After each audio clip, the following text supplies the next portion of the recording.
పచ్చని చెట్లు, పంట పొలలు, చిన్న చిన్న ఇళ్లతో నిండిన ఒక అందమైన గ్రామం. ఆ గ్రామం మీదుగా తెల్లవారుజామున సూర్యుడు మెల్లగా పైకి వస్తున్నాడు. ఆ ప్రశాంతమైన వాతావరణంలో నల్లగా మెరిసే ఒక కాకి ఆనందంగా ఆకాశంలో ఎగురుతూ ఉంది. తన రెక్కల చప్పుడు, స్వేచ్ఛగా ఎగిరే ఆనందం ఆ కాకికి ఎంతో ఇష్టం. సమయం గడుస్తుండగా సూర్యుడు నెమ్మదిగా మండిపోతున్నాడు. గ్రామమంతా ఎండకు ఎండిపోయింది. చెట్లు కూడా నిశ్శబ్దంగా నిలిచిపోయాయి. ఆ ఎండకు కాకి గొంతు ఎండిపోతోంది.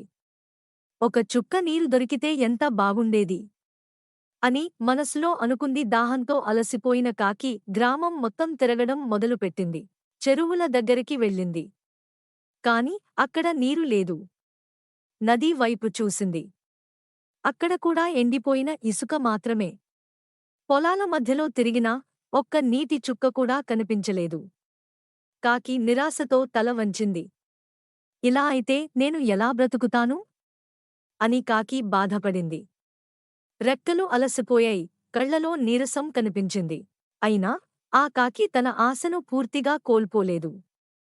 చివరిసారిగా మరోసారి చుట్టూ చూసింది. అంతలో ఒక చిన్న ఇంటి పక్కన ఉన్న మట్టి కుండ కాకి కంటపడింది. ఎండలో కూడా ఆ కుండ నీడలో నిలబడి ఉంది. వెంటనే కాకి ఆశతో అక్కడికి ఎగిరింది. దేవుడా! ఇందులో నీరు ఉండాలి అని మనసులో కోరుకుంది. కుండలోకి తొంగి చూసిన కాకికి కాస్త నీరు కనిపించింది. కాని అది చాలా లోతులో ఉంది. ఎంత ప్రయత్నించినా కాకి ముక్కు నీటిని అందుకోలేకపోయింది. ఆ క్షణంలో కాకి చాలా నిరాశపడ్డింది. అయినా అది కూర్చుని ఆలోచించడం ప్రారంభించింది. బలం లేకపోయినా బుద్ధి ఉంది కదా అని కాకి తనను తాను ధైర్యపరుచుకుంది. చుట్టూ చూసింది. నేలమీద చిన్న చిన్న రాళ్ళు కనిపించాయి. వెంటనే కాకికి ఒక అద్భుతమైన ఆలోచన వచ్చింది. కాకి ఒక్కో రాయిని తన ముక్కుతో ఎత్తుకుని కుండలో వేసింది. మొదట ఏమీ మారలేదు. కాని కాకి ఆగలేదు. ఓర్పుగా, నమ్మకంతో రాళ్లను వేస్తూనే ఉంది. ప్రతి రాయి పడుతుండగా నేను సాధించగలను అనే ధైర్యం పెరిగింది. కొద్దిసేపటికి కుండలోని నీటి మట్టం మెల్లగా పైకి రావడం మొదలైంది. అది చూసి కాకి ఆనందంతో రెక్కలు ఊపింది. నా ప్రయత్నం వృధా కాలేదు అని మనసులో సంతోషించింది. చివరికి నీరు కుండ పైకి వచ్చింది. కాకి తృప్తిగా నీరు తాగింది. దాహం తీరింది. శరీరం మళ్లీ శక్తితో నిండిపోయింది. ఆ క్షణంలో కాకి ముఖంలో గెలుపు చిరునవ్వు కనిపించింది. నీరు తాగిన తర్వాత కాకి ఆకాశం వైపు చూసింది.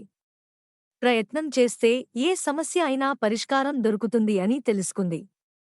గర్వంగా రెక్కలు విప్పి ఆకాశంలోకి ఎగిరిపోయింది. ఆ రోజు నుంచి ఆ గ్రామంలోని పిల్లలు, పెద్దలు ఈ కాకి కథను గుర్తుపెట్టుకున్నారు. బలం లేకపోయినా తెలివి మరియు సహనం ఉంటే జీవితంలో ఏ కష్టమైనా జయించవచ్చని ఈ కాకి అందరికీ నేర్పింది. నీతి, తెలివి మరియు సహనం ఉంటే ఏ కష్టమైనా జయించవచ్చు.